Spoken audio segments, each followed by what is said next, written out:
that with the county work sessions are generally to appoint the schedule or the agenda for the county meeting. And given that it's only 1 week in advance, there's often a lot of stuff that can happen in a short week.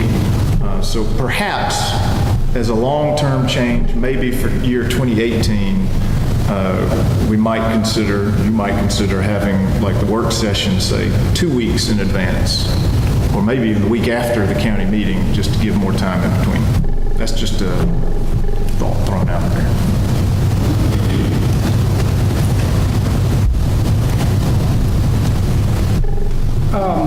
And I guess that's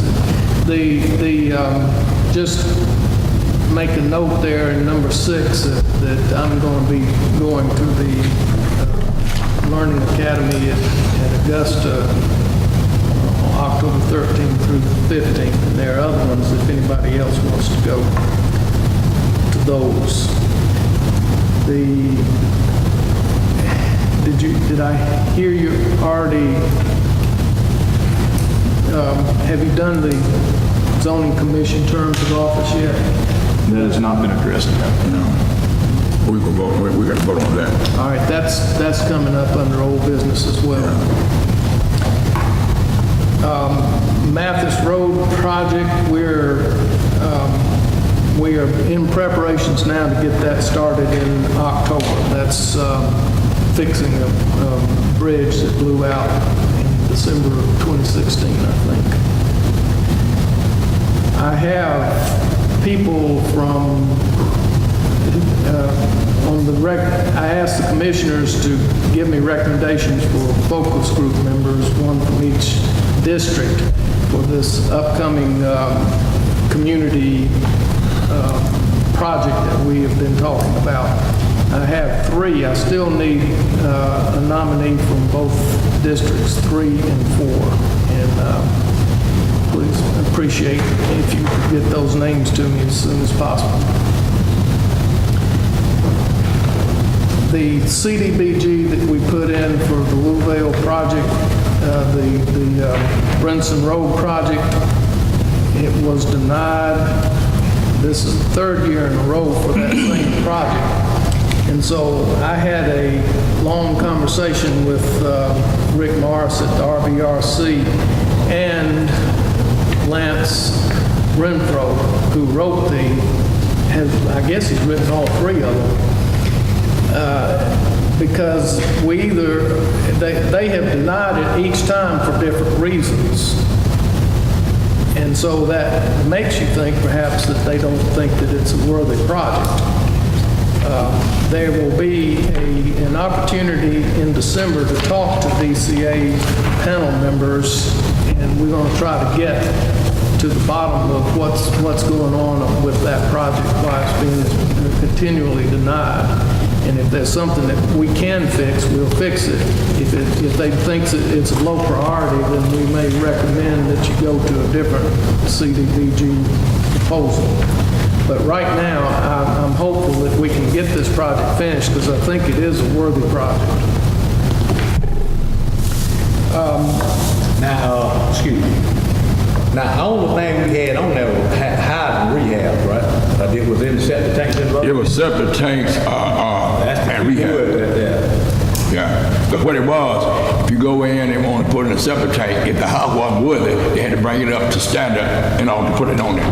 I tell you, that's really matter. They write the grant, they don't make decisions, but out of sometimes 200 applications a year, maybe 6 to get funding.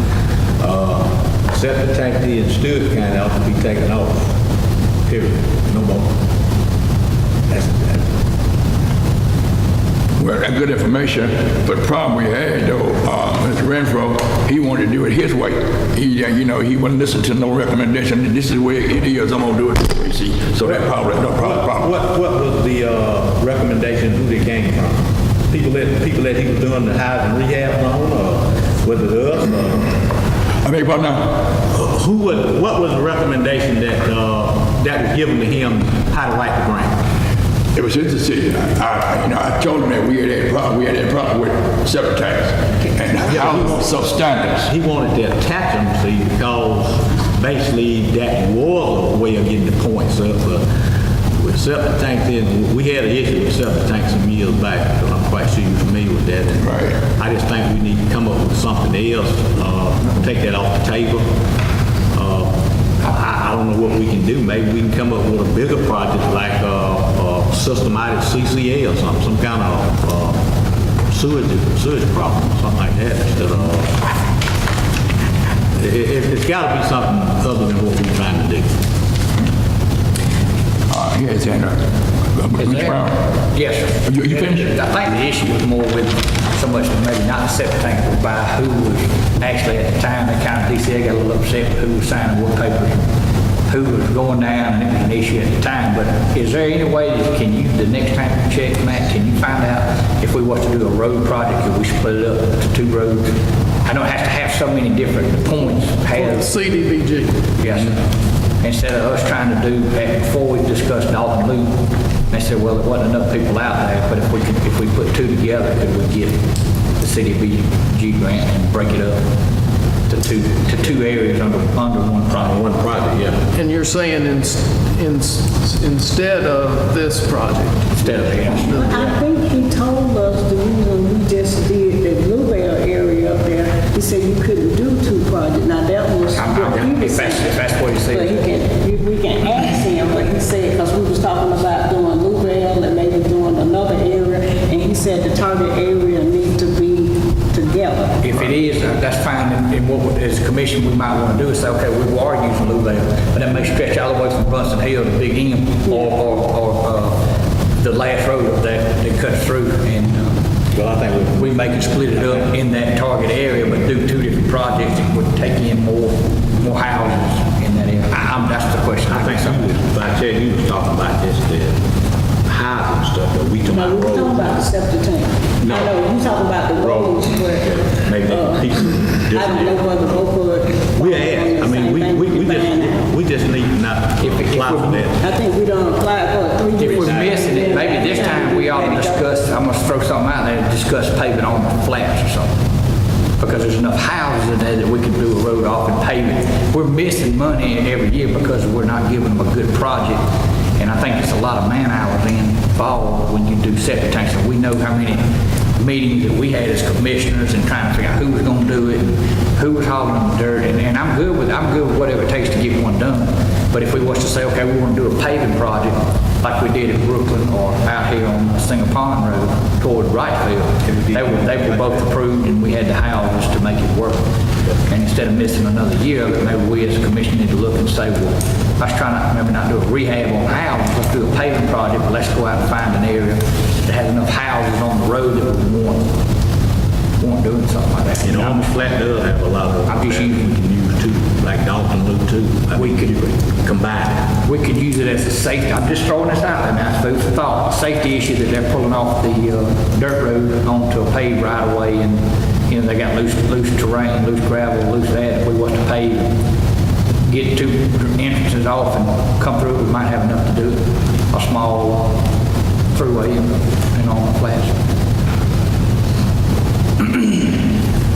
All right, in under old business, I have put together a waste management services that you can find that. I would just like, if you would please, later on in the meeting under old business for that, for you to bring that up and vote on it if you see fit. This is what I would like to publish to the citizens of the county, and also at every dumpster site is text of this nature that tells people what the county will handle, what the county can't handle, what you can bring to the county farm, what you can put in the dumpsters, what has to go to the Jones Sanitation, and so on. So we'll be looking for that in a few minutes. We got very close to having a contract with the city of Lumpkin for animal control, but we're advised that that's not going to be possible anymore. So we're back to ground zero on what to do about dog bites and whatnot. Didn't have anything to do with them rejecting the contract, did it? No, I think it was, I don't know what it is. It's something with going on in the city alone. There are other, somebody else may be able to answer that She better than went I. to, she was, from what was, I was told that she was going to leave that position, and she was going into another field other than that. Oh, they don't have Whether an it animal happened or control not, but officer. that's what she was going to do.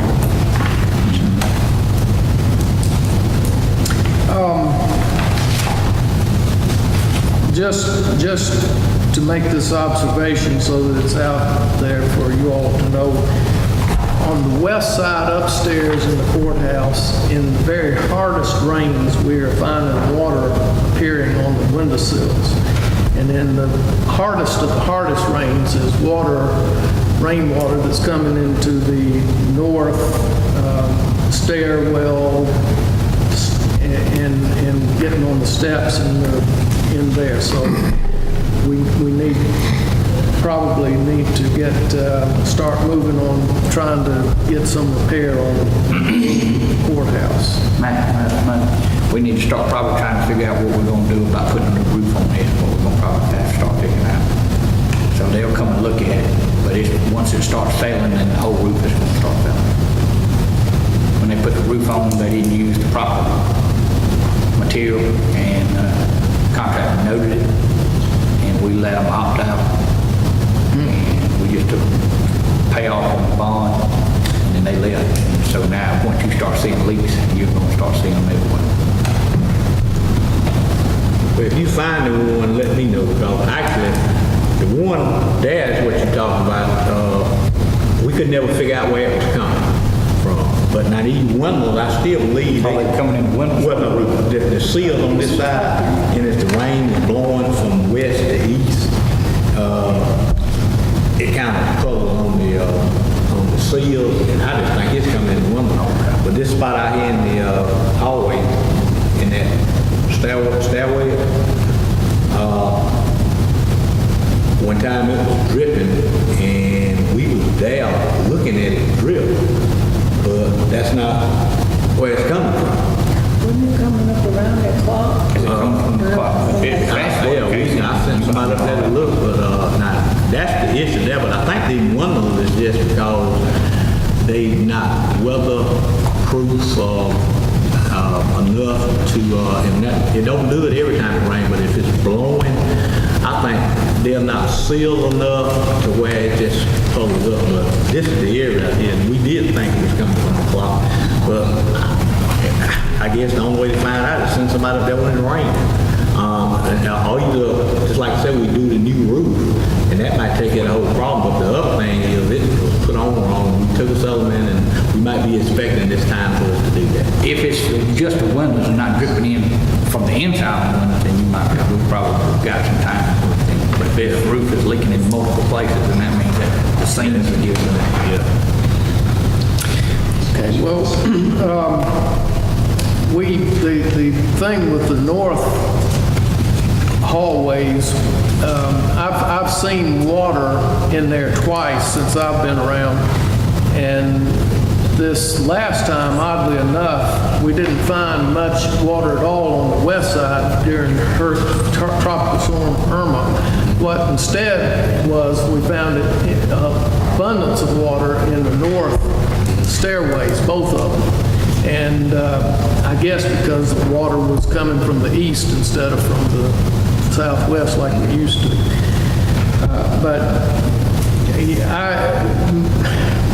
My little bit of estimation on it, when we're having rainwater coming from the southwest, it does not look like it's coming through the windows. I'm not sure where it's coming from, but I just don't see it trickling down the windows themselves. But I hope it's that. Me too. And we've taken care of 17 in this meeting. Speaking of Irma, we had, to my understanding, up to this moment, we've only identified 7 homes with roof damage in 2 churches. And we don't have any, I've not heard any further information about any other kind of damage that came from that storm, which leaves me to all we can do is thank God that we were under his watch. I wanted to express my gratitude to Richland Baptist Church for opening their facilities for anybody that needed it in case of emergency. As with Ebenezer Baptist Church here in Lumpkin, we did not ask Florence to open, but they did on their own, and we're grateful to them because there were 2 people that did seek refuge there. The other the two churches, they closed around 6 o'clock, I think it was, the evening of the storm because nobody had come, but nevertheless, it was good to know that there were places that people could go to. And one final thing that we have on the agenda for old business is the Flats Hayfield Road. We have 2 corporations that have asked us to retire that from county ownership, that road, and that's up at Union for those of you that don't know. And those corporations are Georgia Power and Sable Trail. And that is something, of course, that you have to take up in a process. It's not something you can vote up in a single meeting. There's one other interesting issue here. Sable Trail wants, they want us to retire it, but they also want us to grant them easement to it before we retire it. And the reason is that they have a line that goes through that property and they want access to that line. So that's something that we, if you want to take up, we can take up at a later time. That's all I've got. Any other question for county manager? If not, then we'll go over back to old business, the reappointment for Ms. Bonnie Cannington to the Development Authority Board. Mr. Chairman, I make a motion that we reappoint Ms. Bonnie Cannington to the Development Authority Board. Do we have a second? We have a second. Any discussion? All in favor, show of hands. Unanimous. C, we had already, we have discussed that. The MIG bid on Oxford.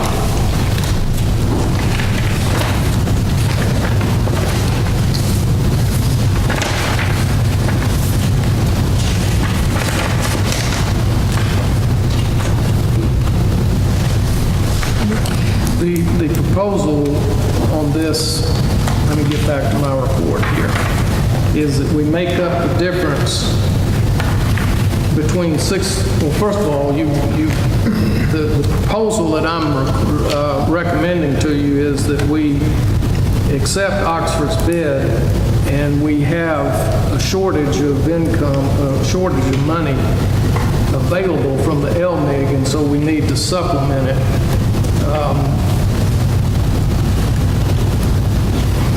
Take a motion for that? Are we voting on it? Yeah. Okay, well, I'd like to offer a motion to accept the replan resurface of Trotton Road to Oxford Construction Company for $699,650. That sound right? Somebody close to it. Second. We got a second? Second. We got a motion and a second in discussion. All in favor, show of hands. We have unanimous support. We have discussed this in work section about this recommendation for those cars that people throwing in the dumpsters and side the road or what have you. And he recommended that we put a dumpster down there that they can bring them out there and throw them in there rather than throw them in dumpster that we got to get them hauled down there by somebody else and check them out. So we need to go ahead on and consider what we're going to do.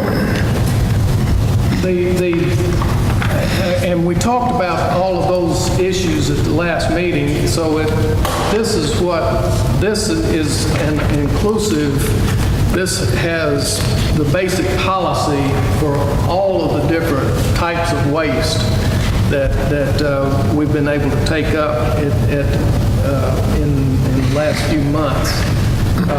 And if you all will approve this, and we will go from this point to make public education project, posting at the dumpster sites and at the camp. This project, just so you know, takes up Commissioner Brown's suggestion that we place dumpsters outside the gates but on county property for nights and weekends, meaning that we will have to sort the material that comes to us in those times. But nevertheless, we'll be able to put them in the appropriate place. And it also, as the chairman was pointing out, it suggests that we will take tires from county citizens as long as they prove their citizenship. And also it includes the brush and limbs and stumps, having a pit there at the county farm following EPD recommendations. Coming out of this, there is a resolution that we have to file with EPD in order to establish that landfill, that brush and limb landfill. That's the only, out of all of this, that's the only extra activity that we have to have. We can, if you approve all of this, then we should be able to implement it rather quickly. But you think we need to get into the limb and the brush stuff like that can be thrown on people's property? Well, I certainly, and notice down here that under do-it-yourself, I recommended bury or burn brush and limbs on property where it's growing. So I certainly would recommend to anybody that if they can, to burn it or bury it on their own property. But if they can't, which is understandable if you can't, in certain cases, they're going to be large pieces of wood on a small piece of property and you need to get it out of the way. Once they transport it, it becomes solid waste by law. And so it can't just be burned anywhere else. It can't just be, the alternative for us is to get Jones Sanitation to treat it as solid waste, which means it's got to go to the landfill. So the state has two different local solutions in that case. One is to grind everything. There's an awful lot of regulations that go with that. And the less complicated way is the brush and limb bury pit. We would have to put a foot's worth of dirt on it every month. But like I said, the only legal, there are two legal things that we have to do. One is our deed for that property forever has to include that we bury limbs and brush out there. And the other thing is we have to notify the state with a particular form that we're about to do it. So y'all have heard what y'all pledge? Make a motion, we adopt it. Well, let me make a comment. Now, I don't think we're going to really have a lot of people bringing limbs out there unless it's some kind of contract or something. Most of them are going to be brought by us because they're going to be dragging them by the road to these dumps. But still, that's us transporting the limbs. It becomes solid waste once we pick it up off the property. Before I make a motion, well, I've got a motion on the table, but the main thing we're trying to do is keep the dumpsters clean. And by giving them a chance to bring it to the camp, and we post all this, and we go out and somebody's gonna dump a whole truckload of limbs and bushes in front of the dumpster, and we prosecute them, then they can't say anything that, hey, we didn't know, y'all didn't give us a place to put it, because it's going on right now. Then you hate to pull over in. Your neighbor right down the road just undumped a whole darn 2 truckloads in front of the dumpster. You can't get to it, so then you just call. Matt gets the lucky job of getting the phone call, look on the camera and see down there dumping and say that here it is, and it's been brought to the camp. It is fair to say that we have not, up to this point, enough about what can go where in the county. And so I think that as part of this, having a public campaign must be included. However, at some point, start prosecuting this. It's $1,000 on every ordinance on our books. It's $1,000 and/or 6 months in jail. Okay. We have a motion on the floor. Do we have a second? Ask one question. Go ahead. Go ahead and second it, and I ask a question. We got a motion and a second. Further discussion? My question is, as far as the citizen, what about a person that's contracted to pick up limbs and stuff like that? Are we going to accept them? I don't feel like they should, I feel like that they should take it to Jones Sanitation. They're making money to pick it up from this property.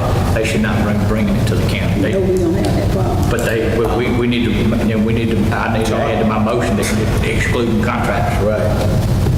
For hire. Because they don't need to be a contractor for hire, bringing it to the county. They're getting hired, they need to be taken to Jones. We have an amendment to the motion there. Place for. You know, if somebody's tearing a shingle roof off, then that building permit, then they need to know that if we wind up with 2 truckloads of shingles at the camp, then they can back it up and look and see who pulled roofs off in the community. Okay, we have a motion and a second. What for amendment? All in favor, show of hands. Show of hands. Could I just ask too, if when we put that out there for after hours use, do we just count stationary to keep a permanent camera on that one? You want to still not say? Yes, sir. I think what I sent you in the email includes camera at the campsite down there. This ain't that, and I'm going to add that just a little bit. And we're going to make sure we have a street light or some type of lighting source out there at the, make it to where nobody steps off and holding it out in the dark headlights. Yes. If we do that, then that will just create a safe environment. If somebody does pull up in the winter months at 6:30 in the afternoon or 7 when it's dark, we'll have street lights. So are we going to have 3 separate containers? Because, you know, we got one for old furniture, you want one for tires, and want one for leaving limbs. I think when they bring it to the camp, I think Jones is going to take them all as whatever it may be. And You said some of it had to separate. he did. He said we are going to sort some of it or not. We, Well, label. well, Still not gonna do it right. yeah, for example, if they put tires in there with a brush,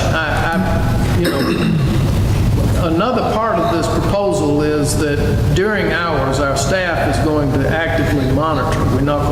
We're going to get the clerk to come out whenever somebody brings some stuff to the camp. But after hours, I know it's going to happen. Somebody's going to throw tires over there in with the brush and and there's going to be a mixture of things. So we're going to have to do some kind of sorting, probably each dumpster as it happens. But I mean, all we can do is try it. If it doesn't work, then we'll have to go to something else. So the reason I said it's not gonna work, I mean, it'll work, but the reason it's not gonna be separated, because they picking it up somewhere at their house or wherever they getting it from, they just throwing it all together. And they just gonna shove it up the quickest place they can get to, unless they bring one particular outlet. They bring them a tile, then yeah, they'll throw the tile. They bring them in front of you, but it's all gonna be mixed up. It's always amazed me that people will have the initiative to bring it to our dumpster instead of dumping it someplace closer to their house. But they are bringing it to us, creating the worst possible scenario for us, which is just piles and piles of trash and garbage at the dumpster. And the dumpsters are for the household garbage only, and that's what we're trying to get to. Okay, we go save the 911 for last, because we got to go into executive session. The reappointment of the zoning commission. We have some people that need to be reappointed. Yes, sir. Russell Henson, David Barrett, and Gregory Britton are overdue for reappointment. They'll be appointed, I think, to a 2019. So we have anybody contact them, and they said they will still want to serve or what? Yes. Okay. All right, well. Motion to reappoint all 3 candidates to the prospective position. We have a motion. Do I have a second? Second. We got a motion and a second. Any further discussion? All in favor, show of hands. Unanimous. Okay. The Board of Election contract with the city, Lumpkin. You've got a copy of it there in old business. It's the last thing under old business.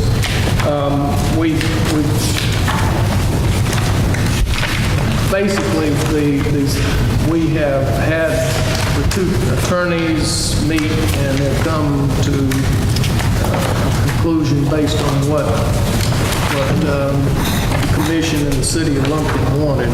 Now, if Mr. Minner wants to comment further. So back in the spring, I had been authorized to extend the contract to the city of Lumpkin. It was not accepted as is. Recently, however, the contract was sent back with pretty much exactly the same as I had sent to the city previously. But there was one change, and if you look at Section 8, it says, within 60 days of the completion of each election, the county will invoice the city for all costs and expenses reasonably incurred in conducting the election, up to a maximum of $15,500 per election. And I was told, that was what the city of Lumpkin wanted to put in there. And I clarified, and I was told that they agreed to the language that on Section 10, in addition to costs and expenses invoiced under Section 8, the city shall be responsible for any legal fees, expenses, or monetary amounts required to be paid arising from any challenge of any kind made by any person in any election-related proceeding, including complaints filed with the Office of Secretary of State. So if there are attorney's fees that would arise from a challenge of the election, then that would be in addition to that cap. Cap is just for the expenses only. Okay. Well, what y'all heard there? Can I just want to make sure we clarify this? The cap's 15,000. If after that, if we have legal fees or anything else, they're liable. So yeah, if there is legal fees, expenses, monetary amounts required to be paid arising from any challenge of any kind by any person to any election. So By the city. By any person to any election or related proceeding, including complaints filed with the Secretary of State. It's pretty much any legal issue that The comes. city will be, of Lumpkin will be liable. Lumpkin will be Okay, I just liable. want to clarify that, because when I read it, that was on it. Now that is what the contract says. As a lawyer, of course, I could say, someone might claim, well, it was the county's fault. And it's the county's fault why this happened, and they could try and wiggle out of it, but that's what the language of the contract says. I make a motion that we enter into the intergovernmental agreement between the Stewart County and the City of Lumpkin. Okay, can I just make one more comment? I'm sorry. Is that there is not a fixed term on this contract. You look in Section 1, it's